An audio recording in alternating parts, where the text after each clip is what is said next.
What's up, guys and gals? This is Luke Skywalker with Team Ordnance and Rebel Alliance, bringing you a little tips and tricks video. So let's go ahead and start out with Clash Royale.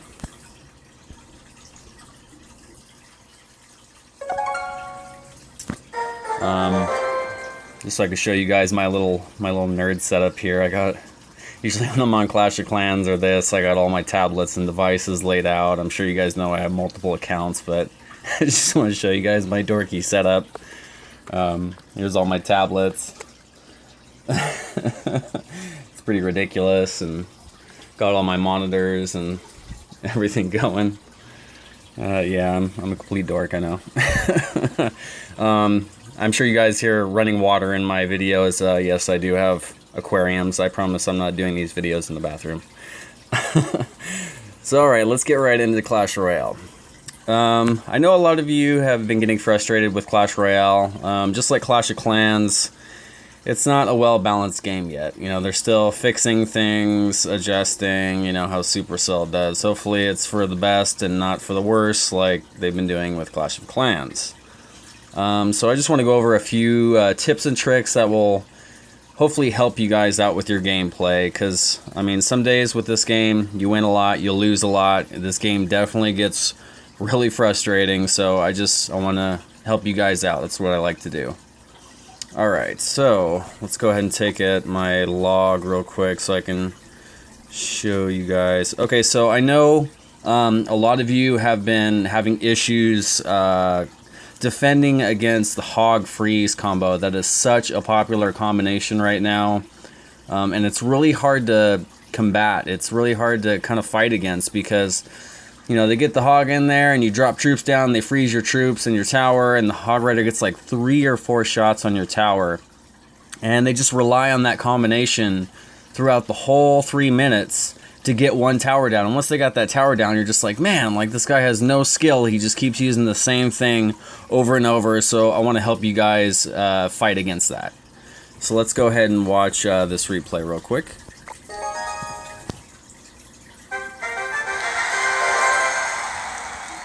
Okay.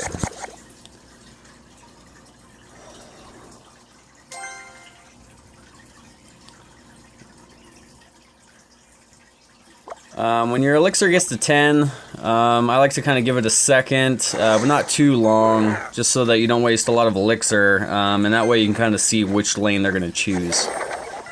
So this guy puts down the bomb tower. The bomb tower is really OP, but I guess we got an update news this morning saying that they're going to nerf that a little bit, which is great, because so many people use it and it's kind of obnoxious. So I throw down my poison spell to take a little damage from the crown tower and from the bomb tower. Go ahead and throw a fireball to do the same thing. He's going to go ahead and throw spear gops to try to do chip damage on my tower, but I put some archers down real quick to fight that off. Okay, so here comes that hog freeze combination. Guys, use the cannon. The cannon is a great way to distract the hog rider, to get him over and kind of distract him so he doesn't do too much damage. What you're really looking for is for him to only do 1 hit, 2 at the max. 2 is even still kind of dangerous. Right there, I didn't move my musketeer far enough back, and he caught me with the freeze, which was really unfortunate. So I kind of made a mistake right there. So he did some good damage. But now I know next time that I can't be slipping like that. You can't obviously tell what your opponent has until he drops it, so... But now we know. So I just throw a dragon out, just kind of testing the waters. He's going to throw some barbarians down. The fireball is a great defense for barbarians. Throw it right in the middle, and then your crown tower can pick them out. He's going to throw a minion horde over here. I drop a musketeer and archers to take care of that. Guys, if you have the poison spell, it should be in your deck. This is such a powerful card. Okay, so there's 1 minute left. This is where you got to start thinking about your push. He's going to do the freeze and hog combination again. So this time I put my dragon on the other side, and he still gets it. So I threw down some archers really fast to try to stop him from doing 3 hits. He still got 2 hits off, and that's not what you want. So right now I'm building my push, building a whole bunch of troops behind the golem, throw down a poison to take care of towers and anything he throws down on the playing field. And he just did not do a good job of worrying about my golem. He thought that the bomb tower would take care of it, and it does not. The golem is a beast. If you guys have this beautiful card, use it, because look what it just did. Alright, so here comes the hog freeze combination again. And this time I was ready for it with the musketeer, and he only gets one shot off, and that's how you properly shut it down, guys. He's got to freeze the cannon and the tower, so he's got to favor the right side with that freeze. So if you put something on the left side, that's kind of the best spot for that. That way your troop can take him from far away, and he'll only get maybe one attack off on your tower. That's what you're looking for. That is a really popular combination. A lot of people rely on it to get victories, so that's one way to take it down. I just want to go over the decks that I'm using that have been pretty successful for me. When you guys try new decks, you got to practice with them. You're going to lose at first. It sucks. I know. It's frustrating. But just practice with these decks. Once you get a feel for it, once you get in the groove, these decks are powerful. I only suggest them because I've been successful with them. I've tried a lot of different combinations. I talked to a couple fellow YouTubers, and you know, they do recommend this deck. It is strong if you're a level 7, level 8, because that's pretty much when you get some of these cards, like the Elixir Collector, the Poison, and the Golem. So looking at this deck, Elixir Collector is key, guys. If you have this card, it is the most valuable card in the game. They're nerfing its health, so it's going to be weak, so you want to protect this. Before, I would throw it out as a distraction building, but you don't want to do this anymore. You need to protect it with everything you got, because it will give you the advantage on the battlefield every single fight. The Golem, like I said, he's a beast, but I really don't recommend using him before double elixir time, just because he's 8 elixir. The only way I'd see using him before that is if you have 2 elixir collectors down, which is really hard to do in the first 2 minutes without taking serious damage from your crown towers. So yeah, I just leave him for the end. That way he's kind of a surprise. You know, you want double elixir time comes and you drop that in the backfield, and your opponent's going to go, oh my goodness, what do I do now? And then you just build up, keep putting cards behind him so they don't get in front of him, and drop the poison when all your troops go across, and you will wreck, guys. You will surprise them, catch them off guard, and get that victory. This is the other deck that I'm using. It's the same thing, but I switched out the Golem for the Giant. Just in case you guys don't have the Golem yet, the Giant works very well.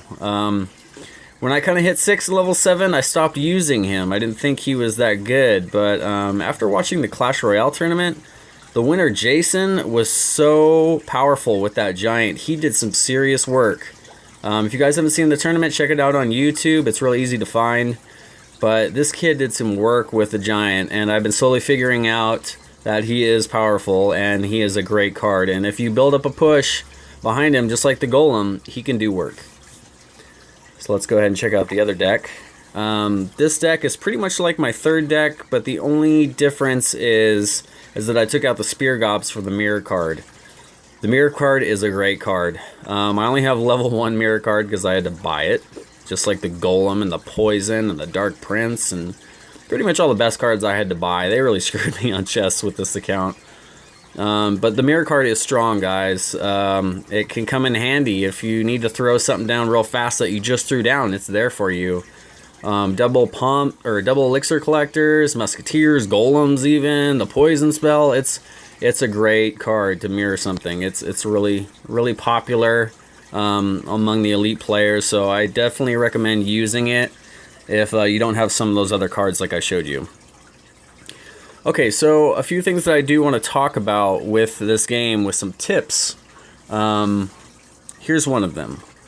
Every troop has a walking speed. You notice some are more faster than others. Obviously, goblins are really fast. The giant skeleton, the big P.E.K.K.A., the golem, obviously, they're really slow.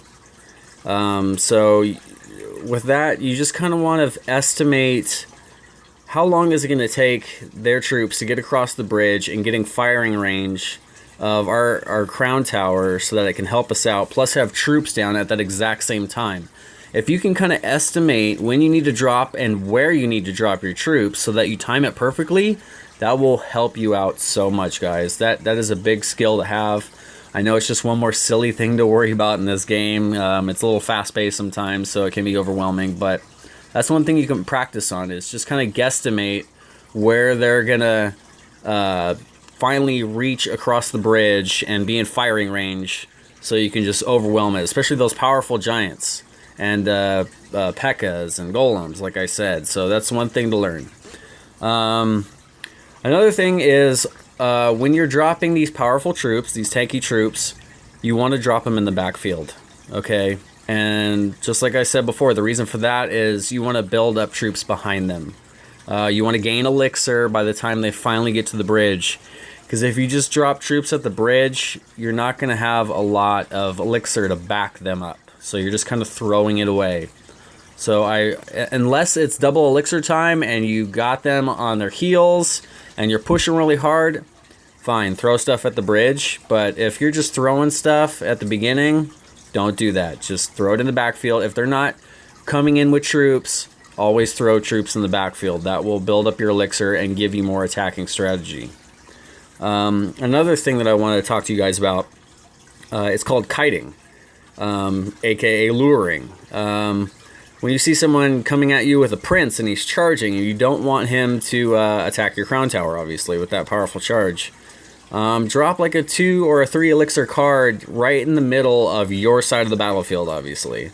And that will lure him over, not attack your crown tower. And then sometimes if you get a good enough kite, both crown towers can reach that unit and do serious damage to the point where he spent 5 elixir and you spent 2, maybe 3 elixir just luring him over there, and you take him down. That's a great elixir trade. This game is about trading elixir. It's about math. So if that all that adds up, if you can count that, you will be successful. You will overwhelm your opponent. I see some people complaining like, how did he throw so many troops down? Like that, all the elixir doesn't add up. I don't understand. Like, that's how they do it, guys. It's all about defending and turning your defense into offense and overwhelming your opponent. If you're aggressive a lot of the times, you just throw yourself in a hole. So many times, I'm guilty of it myself. You know, you get frustrated and you just, they do some mad damage on you and you're like, "Arr!" and you just throw something down. Just breathe. Don't do that. It'll get you into trouble. So just be calm, think smart, keep a cool head, and it will help out a lot. Another thing I want to talk about is using a building. I like to use the cannon tower, and because it's great against the hog rider, and it's multi-purpose. It distracts balloons, P.E.K.K.A.s, giant skeletons. It kites them to the center of the battlefield and away from your crown tower. I like to use the cannon because it's 3 elixir, but I guess they're nerfing it, which I'm really upset about. I think they're taking away life, hit points on it, which really sucks. But you need a building. Don't use the barb hut. I mean, unless you're a spawner deck, because it's 7 elixir. That's a lot. So you want something quick and easy to throw down. I know that people use the bomb tower because it's so OP, but they're nerfing that as well, and I don't see spending 5 elixir on that a great card. It's a good card, but after it being nerfed, it's not even usable. Let's see, what else can I talk to you guys about? Another thing is save your gold, save your gems, save your gold from opening chests.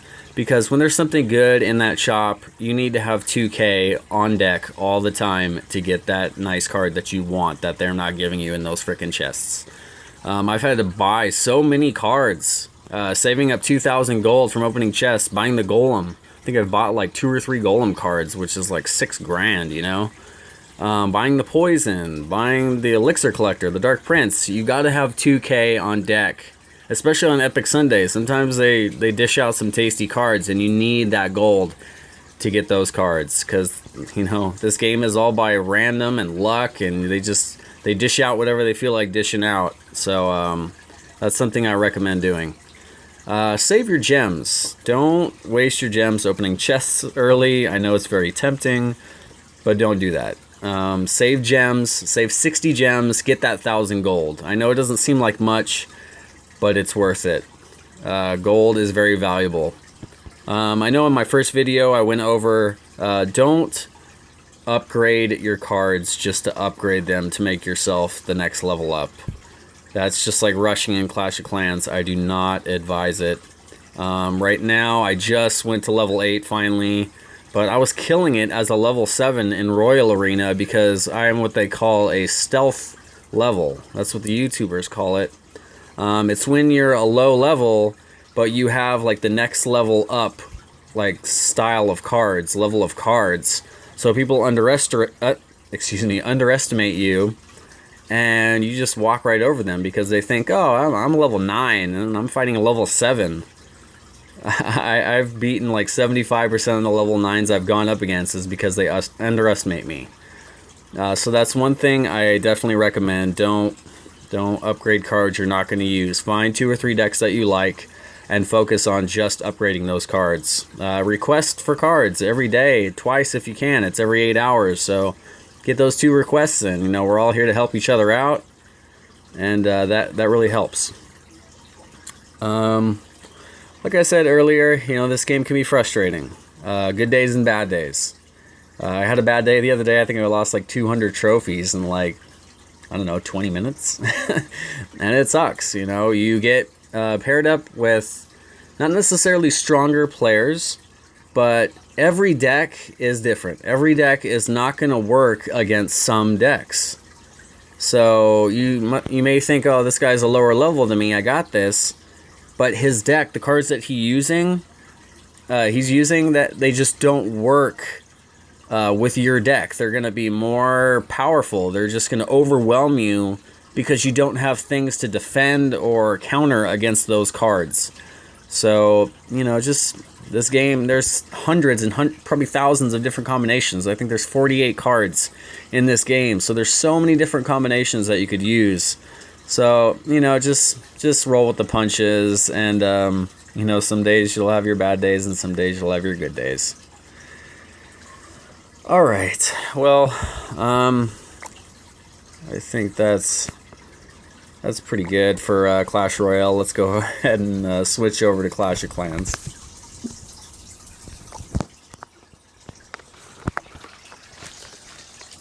All right.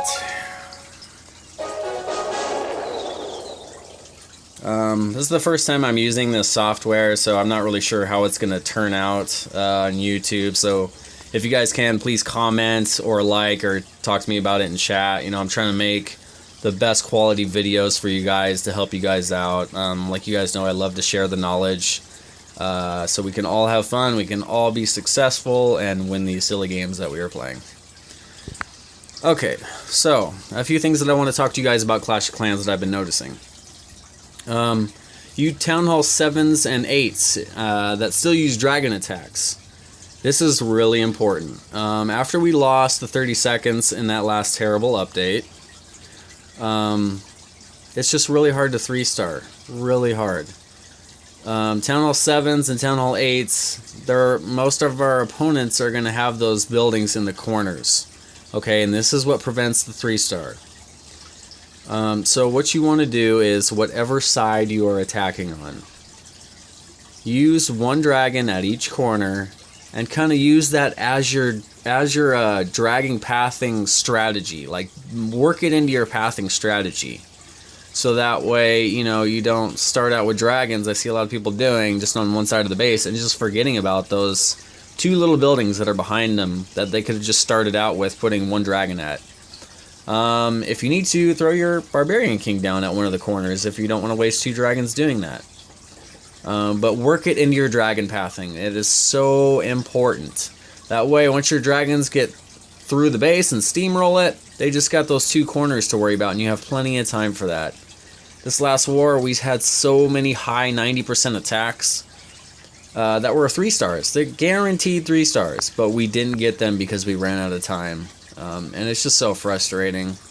So I wanted to talk about that a little bit to help you guys out so we can prevent that, because That just means someone else needs to try to clean that up, and cleanup can be really difficult sometimes. This last war that we lost against, we should have crushed these guys, but we just got so unlucky with running out of time. It was just so frustrating. If you guys see me get frustrated on chat, I do apologize for that. It's just I put a lot of time and effort into this game.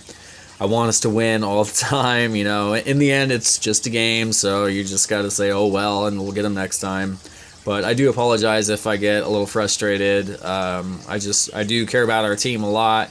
We're a great bunch of people, and I want us to be successful. Another thing I want to talk about is clearing the CC properly. This is for all you go wipe lunars. So I want to go ahead and look at the last war that we did. I want to show you how to do it correctly with my attack with Yoda here. I think it was number 15. Yeah. Okay, so this is obviously, as you guys know, an anti-3-star base design. As players like me, I just laugh at it and go, okay, I'm going to 3-star the heck out of you. Because it's that, for the untrained player, they are a nightmare, but for the trained player, it's cake.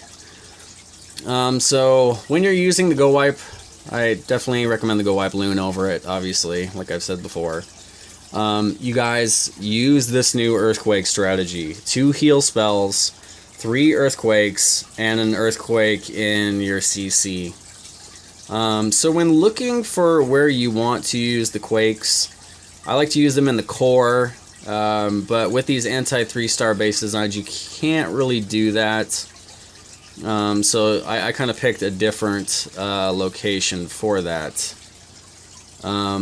As you guys know, 4 quakes take out any level walls. Doesn't matter what level. 4 level 1 quakes will take out any layer or any level of walls.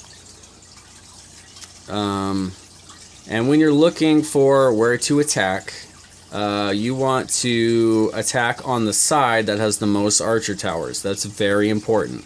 So that way, if you're using the Go Wipe Loon on the back end, when it's time to mop up on the back, you don't have that many air attacking towers. Another thing I want to talk to you about the quakes is the quakes will do 8 tiles worth of damage. So if there's a normal structure is 3 tiles. So if there's two normal structures stacked and then walls on each side, that will take that out. If you drop it perfectly in the center, that will take out and bust open 2 layers of walls and most likely get you into the core from most setups. So let's go ahead and start playing this a little bit, and I'm going to pause it in a few seconds because I want to go over something else. Alright, so that's where I drop my quakes. It's going to open up that whole side, get me into the core, open 4 compartments, which is really important. I used a hog because the CC was difficult to trigger. And, okay, so here's the part where I want to discuss. I see a lot of people triggering the CC and luring them to one side of the base and then attacking on the opposite end. Do not do that. The reason for that is usually when people have a dragon in their CC, like all of them do, you use 5, most likely 6 wizards to kill that dragon when you surround it. You want to use those wizards that are left over as a part of your kill squad, as a part of your perimeter clearing for when you go in with your Go Wipe.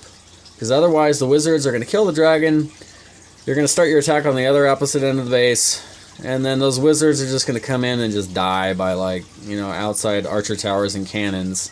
And it sucks. That's a lot of firepower wasted. So don't waste those wizards. If you can, lure them to the side you are going in on with your kill squad, and they will be so beneficial, as you will see in this attack. When you guys are planning your attacks, sit there for like 5 minutes.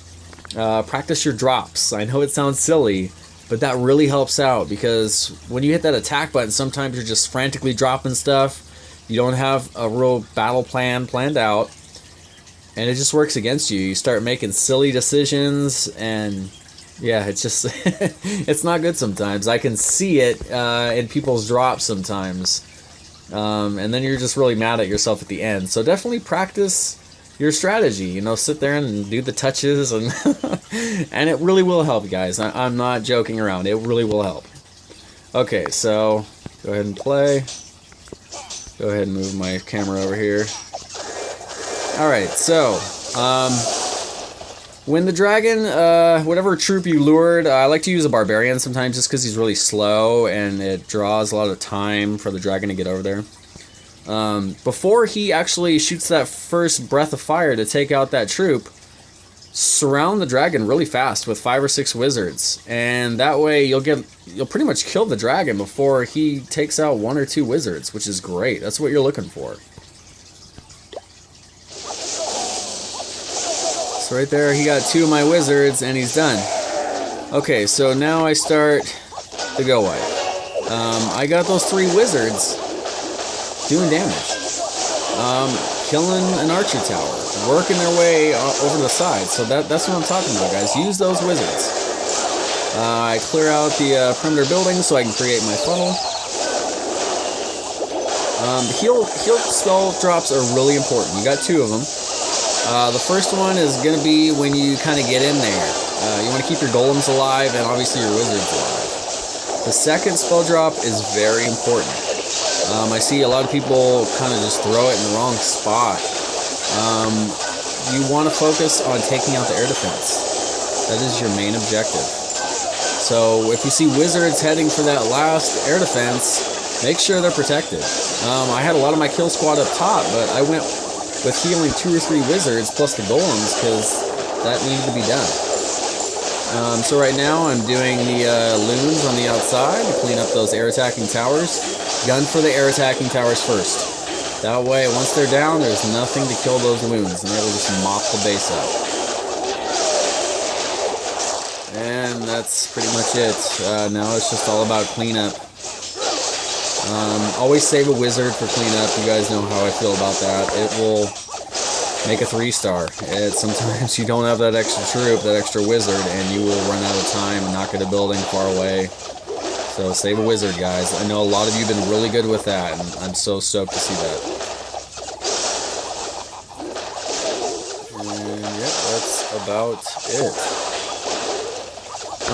I know this 30 seconds has really screwed us over, guys. It screwed me over. I've cleared the CC fast, gotten my troops in there. I have like a third of my army left over, and I don't 3-star. This 30 seconds gone has really made this game difficult. It was already a difficult game. So it's so important to think fast, plan out your attacks, and be strategic.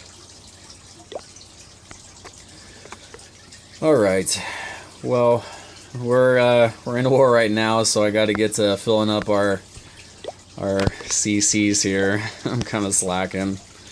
But I really hope this video helped you guys out. I'm just trying to share some of the things that I've learned that will be beneficial for our team. I really like our team. You guys are such awesome people. You guys have supported my videos and likes and subscribed to my channel. And I'm so very appreciative of that, you guys. I really do appreciate it a lot. I love you guys.